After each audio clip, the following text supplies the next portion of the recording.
வீரத்வஜாய வித்மஹே விக்னஹஸ்தாய தீமஹே தன்னோ பௌம பிரசோதயாத். நேயர்கள் எல்லாருக்கும் வணக்கம். இந்த வீடியோவில் பூமிகாரகன் பூமாதேவியோட புதல்வன் நவ கிரகங்களில் முக்கியமான கிரகமாக இருக்கக்கூடிய செவ்வாய் பகவானோட வக்ர நிவர்த்தி பலன்கள் அப்படிங்கிறது தான் நம்ம பார்க்க போகிறோம். அதாவது செவ்வாய் அப்படிங்கிறவர் ரொம்ப முக்கியமான ஒரு கிரகம். சுவர் இருந்தால் தான் சித்திரம் அப்படின்னு சொல்லுவாங்க இல்லையா. செவ்வாய் தான் உடல் ஆரோக்கியத்துக்கே அதிபதி. ஒரு நல்ல தேக ஆரோக்கியம் வேணும் அப்படின்னா செவ்வாய் பலமாக இருக்கணும். அப்படிப்பட்ட செவ்வாய் டிசம்பர் மாதம் 7ஆம் தேதி 2024 கடகராசியில் நீச நிலையில் இருந்து வக்கரமாயிட்டார். அதன் பிறகு பின்னோக்கி பயணமாகி மிதுன ராசிக்கு போனார். இப்போ பிப்ரவரி மாதம் 21ஆம் தேதி, அதாவது மாசிக்கு குரோதி வருடம் மாசி மாதம் 9ஆம் தேதி செவ்வாய் மிதுன ராசியில் வக்ர நிவர்த்தி அப்படிங்கிறத அடைகிறாரு. இப்போ செவ்வாயோட வக்ர நிவர்த்தி காலகட்டம் அப்படிங்கிறது ரொம்ப முக்கியமானது. ஏன்னா செவ்வாய் அங்காரகன், செவ்வாய் சகோதரகாரகன், செவ்வாய் காமாதிபதி. இவ்வளவு அம்சங்களை கொண்ட ஒரு அற்புதமான முக்கியமான கிரகம். பூமாதேவியோட புதல்வன் செவ்வாயோட அந்த நிலை அப்படிங்கிறது வலுவாக இருந்தால் தான் ஒருத்தருக்கு மன நிலம் சொந்த வீடு இது எல்லாமே அமையும். உடல் ஆரோக்கியமும் வலுவாக இருக்கும். செவ்வாய் கோபத்துக்கு வீரத்துக்கு எல்லாத்துக்குமே அவர் தான் அதிபதி. அப்படிப்பட்ட செவ்வாய் இந்த வக்ர நிவர்த்தி அப்படிங்கிறத அடைகிறார் இல்லையா, பலமடைகிறார் அப்படின்னு அர்த்தம். இந்த செவ்வாய் பலமடைகிறதால உங்களோட ராசிக்கு என்னென்ன பலன்கள் அப்படிங்கிறத கொடுக்க போகிறார் அப்படிங்கிறத பார்த்துருவோம். எல்லாருக்கும் செவ்வாயோட பரிபூரண அருள் கிடைக்க முருகப்பெருமான வேண்டி வீடியோக்குள்ளே போவோம். கன்னிராசி நேயர்களே, உங்களுக்கு இந்த செவ்வாய் வக்ர நிவர்த்தி காலகட்டம் எப்படி இருக்குது அப்படின்னு பார்த்தோன்னா, உண்மையிலேயே நீங்கள் எப்படி நம்மளை சுற்றி இவ்வளோ தப்பு நடக்குது அப்படின்னு தெரியாத ஒரு குழப்பமான மனநிலையில் கன்னிராசிக்காரர்கள் இருந்திருப்பீங்க. இது டிசம்பர் மாதத்துலேருந்து இருந்திருக்கும். 2024 டிசம்பரில் செவ்வாய் வக்ரகதி அடைஞ்சார். இப்போ மாசி 9ஆம் தேதி வக்ர நிவர்த்தி அடைய போகிறாரு. இந்த இடைப்பட்ட காலம் அப்படிங்கிறது உங்களை ரொம்ப சோதிச்சிருச்சு அப்படின்னே சொல்லலாம். குறிப்பாக பார்த்தீங்கன்னா அண்ணன் தம்பிகளுக்குள்ள ஒரு ஒற்றுமை அப்படிங்கிறது இல்லை. நம்ம ஊரே நம்மளை பார்த்து 4 பேர் சொல்லியிருப்பாங்க, இவனதான் ஏன் ஒத்துமையாக இருக்கானோ அண்ணன் தம்பி அப்படின்னு. அந்த அளவுக்கு ஒத்துமையாக இருந்தீங்க. எவங்கன்னு பட்டுச்சோ எப்படி பட்டுச்சோ தெரில. சகோதரர்களுக்குள்ள சின்ன சின்ன மன வருத்தம். நாங்கள் ஒத்துமையாக தான் இருக்கோம், ஏதோ ஒருத்தருக்கு ஒருத்தர் விட்டு கொடுத்து தான் போயிட்டுருக்கோம், அவங்கவுங்க வீட்டில் பொம்பளைகளால் தான் சண்டையே வருது அப்படிங்கிற மாதிரி ஆம்பளைங்க நினச்சிட்டு இருப்பாங்க. இதே பொம்பளைங்களை போய் கேட்டிங்கன்னா நாங்கள் ஒத்துமையாக தான் இருக்கோம், இவங்க ஒருத்தருக்கு ஒருத்தர் ஒத்துமை இல்லாமல் ஒன்றுக்கு ஒன்று மனசில் வச்சுக்கிட்டு இப்படி பேசிக்கிட்டு சண்டை போட்டுக்கிட்டு இருக்காங்க. இப்படி தான் இருக்கும். எது எப்படியோ ஊரு கண்ணு போட்டுச்சோ யாரு கண்ணு போட்டுச்சோ சகோதர உறவுகளுக்குள்ள பிரிவு அப்படிங்கிறது எப்படி வந்துச்சுன்னே தெரியாமல் வந்துருச்சு. சில நேரத்தில் வாக்குவாதமாக கூட போயிடுச்சு அப்படின்லாம் இருக்கும். அதுமாரி ஒரு முன்னோர்களோட சொத்தை பங்கீடு செய்யணும். இது ஏற்கனவே இப்போ கொஞ்சம் பிரச்சனையாக இருக்குது, இப்போ போய் பாகப்பிரிவினை அப்படின்னு செஞ்சுக்கிட்டு இதால் வேறு சண்டை வர்றதா, ஏன் போ அப்புறம் பார்த்துக்குவோம் அப்படிங்கிற நிலைமையில விட்டுட்டு போயிருப்பீங்க. அதுமாரி வண்டி வாகனங்கள், ஒரு வண்டியை ஒன்று வச்சுருக்கேன், தூக்கி குப்பையில் போட்டுட்டு நடந்து கூட போகலான்னு இருக்கேன், எங்கே போனாலும் இதை நம்பி போக முடியல, போகிற இடத்தெல்லாம் செலவு வைக்குது, பெட்ரோல் கொடுக்க மாட்டேங்குது, அங்கங்கே நின்று போகுது, 1000 2000 செலவு வைக்குது.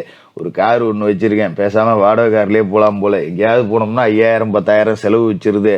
இந்த மாதிரி பலவிதமான வாட்டங்கள் அப்படிங்கிறது இருந்திருக்கும். அது மாதிரி பார்த்தீங்கன்னா விவசாயத்தில் நல்ல விளைச்சல் இல்லை, நிலபுலம் சம்மந்தப்பட்ட தொழில் படுத்து கிடக்கு, பிளாட்டு போட்டால் விற்க முடியல, பூர்வீக சொத்தை ஒன்று விற்கலான்னு பல மாதமாக முயற்சி செஞ்சுக்கிட்டு இருக்கேன், நடக்கவே இல்லை, எல்லாம் கைகூடி வர்ற மாதிரி இருக்குது, ஆனால் கடைசி நேரத்தில் கை நழுவி போயிடுது. இப்படி தான் நிலை அப்படிங்கிறது இருந்தது. இப்போ உங்களோட ராசிக்கு 3ஆவது வீட்டுக்கும் 8ஆவது வீட்டுக்கும் அதிபதியான செவ்வாய் வக்ர நிவர்த்தி அடைகிறாரு. எங்கே அடைகிறார் அப்படின்னு பார்த்தீங்கன்னா தொழில் ஸ்தானத்தில், அதாவது மிதுன ராசியில் அவர் பலமடைகிறார். அப்படிங்கிறது ரொம்ப அற்புதமான ஒரு இடம். தொழில் ஸ்தானம், குறிப்பாக நிலம் சம்பந்தப்பட்ட தொழில்கள் எல்லாமே, நிலம் சம்பந்தப்பட்ட வேலைகள் எல்லாமே இதுக்கு மேலே ரொம்ப தடபுடலாக நடக்கும். நான் ஏற்கனவே சொன்ன மாதிரி பூர்வீக சொத்தை பாகம் பிரிச்சிக்க முடியலன்னு சொன்ன பார்த்தீங்களா, இப்போ பிரிச்சுக்கலாம். யாரோ சொந்த பந்தத்தை ஊரில் 4 பெரிய மனுஷனுங்களை வச்சுக்கிட்டு இந்தாப்பா இந்த பாகம் உனக்கு இந்த பாகம் உனக்குன்னு அண்ணன் தம்பிகளுக்குள்ள பங்காளிகளுக்குள்ள சொத்தை பிரித்து அவங்கவுங்க பேரில் எழுதிக்கலாம். ஏற்கனவே அண்ணன் தம்பிகளுக்குள்ள சின்ன சின்ன மன பிரச்சனை சங்கடங்கள் இருந்ததுன்னு சொன்னோம் பார்த்தீங்களா. இந்த நேரத்தில் பாகம் பிரிக்கிறதான்னு யோசிச்சிங்கல்ல, இந்த பாகம் பிரிக்கிறதால எல்லாரும் ஒன்று கூடிப்பீங்க. திடீர்னு பார்த்தீங்கன்னா என்னடா நமக்குள்ள அளவு இருந்தா உனக்கு நீ வச்சுக்கிறத வச்சுக்க அப்படின்னு சகலமாக பார்த்தீங்கன்னா அண்ணன் தம்பி 5 6 பேர் இருந்தாலும் ஒருத்தருக்கு ஒருத்தர் விட்டு கொடுத்து 4 பேர் மெச்சக்கூடிய அளவுக்கு பிரிச்சுப்பீங்க. அப்போ தான் ஊருக்கு தெரியும், பரவாயில்ல இவனு ஏதோ பிச்சுக்கிட்டானோன்னு நினச்சேன், இன்னும் ஒத்துமையாக தாண்டா இருக்கானோ அப்படிங்கிற அளவுக்கு ஊருக்கு உங்களோட ஒற்றுமையை நிலைநாட்டக்கூடிய ஒரு நேரம் அப்படிங்கிறது வந்திருக்கு அப்படின்னு சொல்லலாம். அது மாதிரி கடந்த காலகட்டத்தில் நஷ்டம் ஏதாவது அடைஞ்சிருந்தால் அதை இப்போ சரி கட்டிவிடலாம். ஒரு தொழில் ஒன்று செஞ்சேன், அதில் ஒரு 2 லட்சம் காலியாகி போச்சு, என்ன பண்ணுறதுன்னு தெரில அப்படின்னா இப்போ மேலே அதிலேயே ஒரு முதலீடை போட்டு அதே தொழிலில் திரும்ப சாதிக்கக்கூடிய ஒரு அமைப்பு அப்படிங்கிறது உங்களை தேடிக்கிட்டு வருது. அதாவது எங்கே தொலைச்சோமோ அங்கே தான் தேடணும் அப்படிம்பாங்க பார்த்தீங்களா. எந்த தொழிலில் நீங்கள் நஷ்டத்தை சந்திச்சிங்களோ அந்த அனுபவத்திலேருந்து பாடத்தை எடுத்துக்கிட்டு மறுபடியும் அதே தொழிலில் நீங்கள் கொடி கட்டி பறக்க போகிறீங்க. 4 பேர் நினச்சிருப்பாங்க, இவன்லாம் அந்த கடையை வச்சுட்டு எங்கே பொழைய போகிறான் அப்படின்னு. அதுக்கு தக்கன கடையை மூடியாச்சு, கடையில் நட்டமாகி போச்சு. கவலைப்படாதீங்க, விடுங்க. இதுக்கு மேலே அதே கடையில் நீங்கள் சாதிக்கக்கூடிய வாய்ப்பு அப்படிங்கிறது இருக்குது. குறிப்பாக நெருப்பு, இரும்பு சம்பந்தப்பட்ட தொழில்களில் நீங்கள் கோல வச்சலாம்.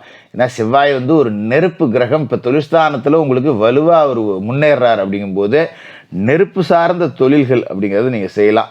என்ன நெருப்பு சார்ந்த தொழில்? ஒரு அடுப்பு வச்சுருக்கேன், ஒரு டீ கடை, ஒரு ஹோட்டல் கடை, மாதிரி நெருப்பு சார்ந்த தொழில்கள். ஒரு வெல்டிங் கடை வச்சுருக்கேன், அது இரும்புலையும் வந்துடுது நெருப்புலையும் வந்துடுது. ஒரு மெக்கானிக் கடை வச்சுருக்கேன். இது மாதிரியான இடங்களில் பெரிய அளவில் நீங்கள் சாதிக்கலாம். தாராளமாக முதல் போட்டு மறுபடியும் இறங்குங்க. நீங்கள் ஜெயிக்கக்கூடிய வாய்ப்பு அப்படிங்கிறது பரிபூர்ணமாக இருக்குது. அதில் எந்த மாற்றம் அப்படிங்கிறதும் இல்லை. அதுமாரி இடம் என்றைக்கோ வாங்கி போட்டுருந்துருப்பீங்க, அது எங்கே கிடக்குன்னு கூட தெரியல, மறந்து போயிட்டேன் அப்படிங்கிற நிலமையில் இருந்த இடம் இன்றைக்கி பல மடங்கு விலை உயர்ந்து விற்கும். நம்மளை தேடியே வருவாங்க, எப்பா பிளாட் ஒன்று இருக்கே, அது ஒரு 20 லட்ச ரூபா போகுது, கொடுக்கலாமா அப்படின்னு. என்னது 20 லட்சமா? நான் வாங்கி போட்டதே 4 ரூபாய்க்கும் 5 ரூபாய்க்கும் தான் வாங்கி போட்டேன். ஏதோ இப்போ ஒரு 7-8 ரூபா வந்திருக்குன்னு பார்த்தா என்ன 20 ரூபாய்க்கு கேட்குறீங்க அப்படின்னு நமக்கு ஆச்சரியத்தை கொடுக்கும். அதனால் டக்குன்னு அதை கொடுத்துடணுன்னு அவசியம் கிடையாது. அதோட நிலை போல் நம்ம உண்மையிலேயே விசாரித்து 4 பேர்த்துக்கிட்ட விசாரித்தா அது 20 இல்லை 25 போகும். அந்த வழிக்கு நல்ல அமைப்பு அப்படிங்கிறது இருக்குது. இது மாதிரி பெற்றோர் வழி பிரச்சனைகள் அப்படிங்கிறது சுமூகமாக முடியும். அப்பா அம்மாவுக்குள்ளே இருந்த பிரச்சனை, கடந்த காலகட்டத்தில் காதல் திருமணம் பண்ணியிருக்கலாம், பிடிக்காத திருமணம் பண்ணியிருக்கலாம், மாட்டு சாதியில் கல்யாணம் பண்ணியிருக்கலாம், இதனால் பேச்சுவார்த்தை இல்லாமல் போயிருக்கோம். இது எல்லாமே அதன் பிறகு இப்போ கொஞ்சம் கொஞ்சமாக அப்படியே கைகூடி வரக்கூடிய வாய்ப்பு அப்படிங்கிறது இருக்குது. அதே மாதிரி முக்கியமான விஷயம் என்னென்னா, பழைய வண்டி வாகனத்தை போட்டுட்டு புது வண்டி வாகனம் அப்படிங்கிறது வாங்குவீங்க. எப்பாடா இதை எப்பாடா விட்டேறியணும்னு நினச்சேன், இது கொடுத்துட்டு புதுசாக ஒரு வண்டி வாங்குவோம் அப்படின்னு பழைய வண்டி வாகனத்தை மாற்றுவீங்க.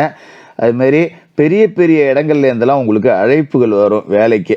பெரிய நிறுவனம், நீங்கள் இங்கே வேலை செய்கிறத ஒரு கௌரவமாக நினச்சிக்கிட்டு இருந்திருப்பீங்க, அங்கேயே உங்களுக்கு வேலை கிடைக்கக்கூடிய வாய்ப்பு இருக்குது.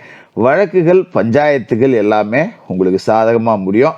நீங்கள் இப்போ ஒரு பெரிய விஐபி அப்படின்னு நினச்ச ஆட்கள்லாம் உங்ககிட்ட சகஜமாக பழகக்கூடிய அளவுக்கு உங்களோட அன்றாட வாய்ப்புகள், வேலைகள் அப்படிங்கிறது அமையும். அதுமாரி அரசியலில் இருக்கவங்களுக்கு ஒரு அரசியலை வச்சுக்கிட்டு ஒரு கான்ட்ராக்டு, கமிஷனு இந்த மாதிரி ஏதாவது 10 ரூபா சம்பாதிக்கக்கூடிய வாய்ப்பு கிடைக்கும். ஏதோ ஒரு ரோடு போடுறேன், ஒரு சின்ன காம்பவுண்ட் வேலை கிடச்சிது, இந்த மாதிரி சின்ன சின்ன கான்ட்ராக்ட் வேலை மூலியமாக அரசியலை வச்சும் 10 ரூபா சம்பாதிக்கக்கூடிய அமைப்பு, ஒரு பொறுப்புக்கு போகக்கூடிய அமைப்பு அப்படிங்கிறதும் இருக்குது. அதனால் இந்த செவ்வாய் வக்ர நிவர்த்தி காலகட்டம் உங்களுக்கு ரொம்ப நல்லாவே இருக்கும். சரியாக பயன்படுத்திக்கிட்டிங்கன்னா உங்கள் வாழ்க்கையில் செட்டில் ஆகிடலாம். நிலபுலம், வீடு வீடுன்னு வாங்கி செட்டில் ஆகக்கூடிய அமைப்பு அப்படிங்கிறதும் இருக்குது. சரியாக பயன்படுத்திக்கோங்க. கன்னிராசிக்காரர்களுக்கு வாழ்த்துக்கள்.